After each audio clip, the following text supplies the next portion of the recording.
हे संतोषी माँ, ये लो, इस मीठी खीर को खाकर अपना पेट भरो। ये मैंने खास तौर पर तुम्हारे लिए बनाई है। सरस्वती संतोषी माँ को खीर बनाकर खिला देती है, जिसके बाद वो बाकी के घरों के काम में लग जाती है। थोड़ी देर बाद कलावती सुबह सुबह नींद से उठती है। अरे शीतल बहू, जाकर थोड़ी बढ़िया सी चाय बना कर ला। लेकिन माँ जी, घर में दूध नहीं है, मैं चाय कैसे बनाऊँ? आप जाकर दूध ले आइए, फिर मैं आपके लिए चाय बना दूंगी। क्या कहा? घर में दूध नहीं है? अरे कल ही तो 2 किलो दूध लाई थी, इतने जल्दी कैसे खत्म हो गया? 1 किलो दूध तो कल ही खत्म हो गया था माँ जी। बचा था 1 किलो, तो मैंने उसमें से सरस्वती माता के लिए खीर बना दी। अरे ओ तन्मोही करमजली, क्या घर में दूध तेरे बाप की खदान से आता है? अरे समझती क्या है तो अपने आप को, जब देखो बस खीर बना देती है। अरे तेरी संतोषी माँ नहीं, पता नहीं क्या हो गया हो। माँ जी, देवी माता के लिए ऐसा नहीं कहते, पता नहीं देवी माँ कब नाराज हो जाए। अरे बस ये ज्ञान की बातें मुझे मत दे, मैं सब जानती हूँ, मुझे ये सब बताने की तुझे कोई जरूरत नहीं है। कलावती ऐसा कहकर दूध लेने चली जाती है। कुछ ही देर में कलावती दूध लेकर आती है। उस दूध की शीतल चाय बना देती है। ये लीजिए माँ जी, आपके लिए चाय बना दी। कलावती चाय का एक घुट पीते ही उसे मुंह से बाहर निकाल देती है और शीतल को ताने कसने लगती है। ये भगवान, कितनी मीठी चीनी डाल रखी है। क्या तुझे चीनी की बर्बादी करनी इतनी पसंद है कि तू जरा भी इस घर का ख्याल नहीं रखती? लेकिन माँ जी, मैंने तो केवल 1 ही चम्मच चीनी डाली थी। जा तरमुही, अब यहाँ से चली जा। जब देखो तब जवाब पर जवाब देती रहती है। तेरे माँ बाप ने तो तुझे संस्कार दिए नहीं है, पता नहीं इसके माँ बाप ने इसको क्या खिला कर भेजा है। कलावती शीतल को ताने कसने का कोई मौका नहीं छोड़ती। ये सब सुनने के बाद बेचारी शीतल अपने कमरे में चली जाती है और एक कोने में बैठकर रोने लगती है। हे संतोषी माँ, ये सब मेरे साथ क्या हो रहा है? आखिर अब कौन सी जन्म की परीक्षा ले रही हो? संतोषी माँ, मेरे और इम्तिहान मत लीजिए, अब मैं इम्तिहान देने के लायक नहीं बची हूँ। शीतल दिल छोटा करके रोने लगती है। कुछ ही देर में उसकी सास की आवाज आने लगती है। अरे शीतल, कहाँ पे गई? अरे आज हमें खाना खिला देगी कि नहीं?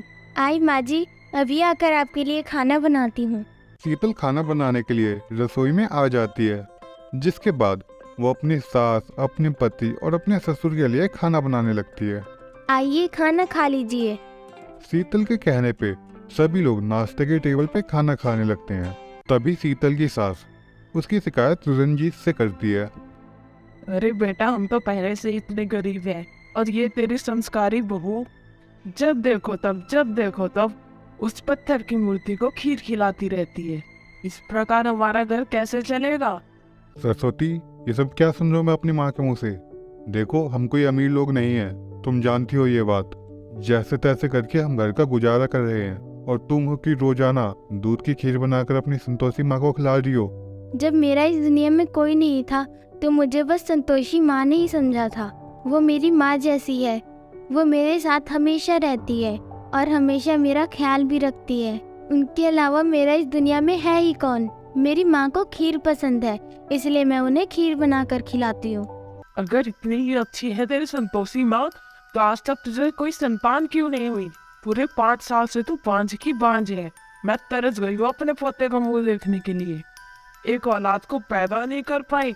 माँ जी, ये तो भगवान की देन है, वो जो हमारे नसीब में लिखेगा वही हमें मिलेगा। तो क्या फायदा तेरी इतनी पूजा करने का, जब तेरा भगवान तेरी सुनता ही नहीं है। और बस कर तू अपनी माता का गुणगान करना।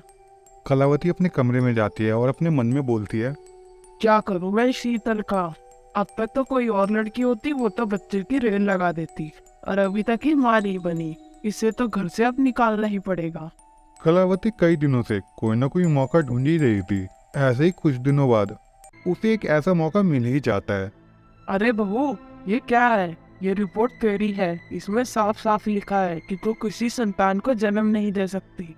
शीतल ये बात सुनते ही रोने लगती है। हाँ माँ जी, मैं संतान को पैदा नहीं कर सकती, लेकिन मुझे विश्वास है मेरी संतोषी माता एक ना एक दिन मुझे संतान जरूर देगी। कलावती शीतल की इस बार एक भी बात नहीं सुनती और वो शीतल को अपने घर से धक्के मार के निकाल देती है। चली जाए यहाँ से, अब इस घर में तेरा कुछ नहीं बचा। अरे जब तू इस घर की वंश वेल को नहीं चला सकती तो इस घर में तू क्या करेगी? अरे भाग्यवान, तुम इसे इतना परेशान क्यों कर रही हो? इसे घर के अंदर आने दो। अब ये इस घर में कदम नहीं रखेगी। जा यहाँ से, चली जा और दोबारा अपनी शक्ल मत दिखाना, कल मोही कहीं की। चली जा यहाँ से। कलावती ऐसा कहने के बाद घर का दरवाजा लगा देती है और अपनी बहू को घर से निकाल देती है। बेचारी शीतल रोते हुए चल के जाती है और वो चलते चलते एक जंगल में पहुंच जाती है जहां उसे एक मंदिर दिखाई देता है। लगता है वहाँ किसी चीज का मंदिर है, मैं वहाँ पर जाती हूँ। सरस्वती जब वहां पे पहुंचती है तो वहां पे संतोषी माँ का मंदिर होता है। मुझे पता था कि आप मेरा साथ कभी नहीं छोड़ेंगी। आपने मुझे यहाँ पर भी ढूंढ लिया ना माँ। घर से निकाल देने के बाद शीतल वहीं पे रहने लगती है, लेकिन वो अब इतनी ज्यादा गरीब थी कि वो उन्हें कुछ खिला ही नहीं पा रही थी। संतोषी माँ, मैं इतनी गरीब हूँ कि आपको खीर भी नहीं खिला सकती। जब तक आप कुछ नहीं खाओगी तो मैं भी कुछ नहीं खाऊंगी। लगता है इसी प्रकार मैं आपके पास आ जाऊंगी। देखते ही देखते 3 दिन बीत जाते हैं। शीतल भूखी प्यासी उसी मंदिर में पड़ी रहती है। वो अपने प्राण छोड़ने वाली होती है कि तभी संतोषी माँ उसके सामने स्वयं प्रकट हो जाती है और उसे अपनी शक्तियों से पहले की तरह एकदम स्वस्थ कर देती है। तुम्हारी शक्ति और तुम्हारी श्रद्धा से मैं प्रसन्न हुई हूँ।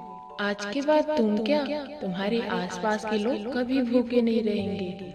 संतोषी माँ के इतना कहते ही मंदिर के अंदर खीर की बरसात होने लगती है।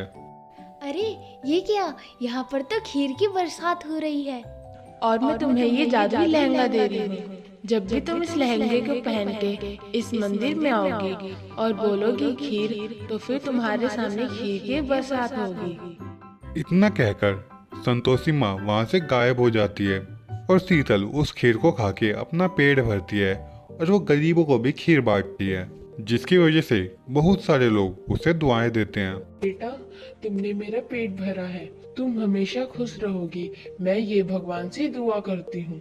वहाँ पर सभी गरीब लोग खीर खाकर अपना पेट भर लेते हैं, लेकिन उनमें से एक बूढ़ी औरत शीतल के पास में आकर उससे कहती है, अरे बेटी, मुझे बहुत भूख लगी है, क्या तुम मेरी कुछ मदद कर सकती हो? ये सारे लोग जो खीर खा रहे हैं, अगर तुम्हारे पास और बची है तो मुझे दे दो। शीतल के पास सारी खीर खत्म हो चुकी थी, जिसके बाद शीतल उस औरत को अपने साथ में मंदिर में लेके आती है और खीर का नाम पुकारती है, जिसके बाद वहाँ पे फिर से खीर की बरसात होने लगती है और वो बूढ़ी औरत वहाँ पे अपना खीर से पेट भर लेती है और शीतल को दुआएं देकर चली जाती है।